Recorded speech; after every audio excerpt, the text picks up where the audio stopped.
namona elongi na yebi ete na yebi Yesu ozali Nzambe okokani solo na moto te o Yesu ndoto nanga oyeleki monene ete mokolo moko namona elongi na yo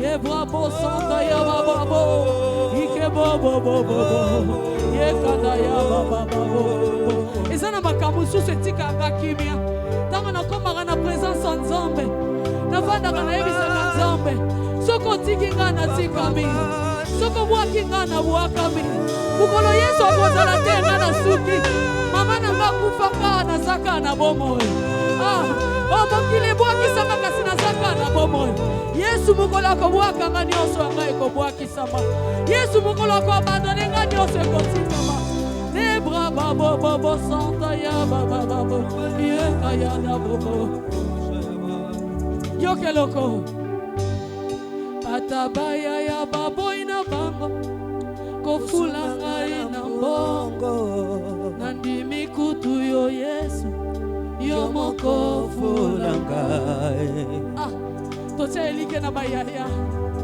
ata yaya boy na yeko fula ngai na mbongo nandimi ke Yesu se babiloko tawadi yende babenga kapanda njila na baluba soki alobi afraye chemin moko ngani krete na kovivre soki alobi afungola ta lidusu moko ngani krete na koyebana haleluya ba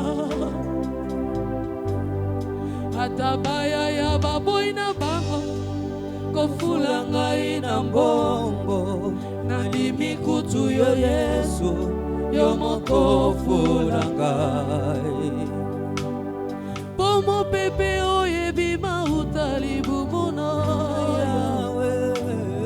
yangwe tutaki ndoto ya damoni atabikeko epesi yango bomoi epesi yango pe bokondi liboso ya biloko nyonso yawe akelaki liboso soki Yesu afuli misala na yo ekofungwama pe misala wane kolongola bato mingi katina somase na yebi Yesu ozali Nzambe okokani solo na moto te o Yesu ndoto nanga oyeleki monene ete mokolo moko namona elongi na yebi ete Yesu ozali Nzambe lelelele okokani solo